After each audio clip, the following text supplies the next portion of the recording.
I'm talking about why I don't buy bait casting reels. I have a lot of guests, so every rod and reel I own gets used regularly by fishing guests. My priorities when buying equipment are a long, trouble-free life and ease of use. I've seen guests holding spinning reels upside down to reel in fish after they talk about all their fishing experience. I spend enough time in a fishing season educating guests in the fishing arts and helping recover from challenges of inexperience. I'm not adding difficulties by putting bait casters in the hands of newbies. Further, my preferred fishing methods are trolling and still fishing with live and cut bait. I have a number of level wind reels with line counters that are well suited for trolling, and we use mostly spinning reels while we're fishing for bait.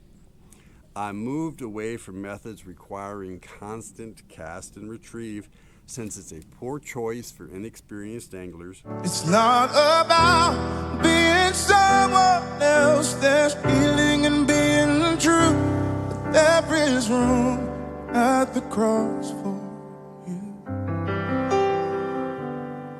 And I have some shoulder and elbow issues that make casting hundreds of times a day uncomfortable for me.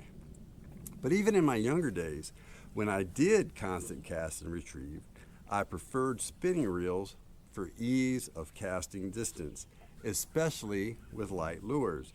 I learned to feather the line in my left hand to apply the brakes as needed. I found that having the reel below the rod provides better weight and balance for casting, retrieving, and fighting larger fish. I've also found drag adjustments to be more natural on spinning reels than on bait casting and level wind reels. Bait casting reels make sense for folks who view fishing as an individual sport and prefer to own equipment optimized for their own personal skills, personal preferences, and target species.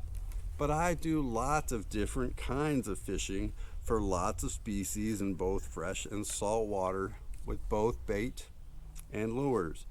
Over their lifespans, most of my spinning reels have caught bull reds on cracked crab in Louisiana, big bluefish on cut bait inland, inshore species on lures in Florida, and reservoir spotted bass and striped bass using a variety of lures and methods.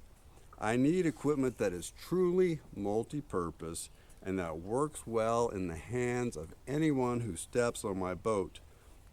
I fished 90 times last year, and if I owned a bait caster, it may have only gotten used a couple times.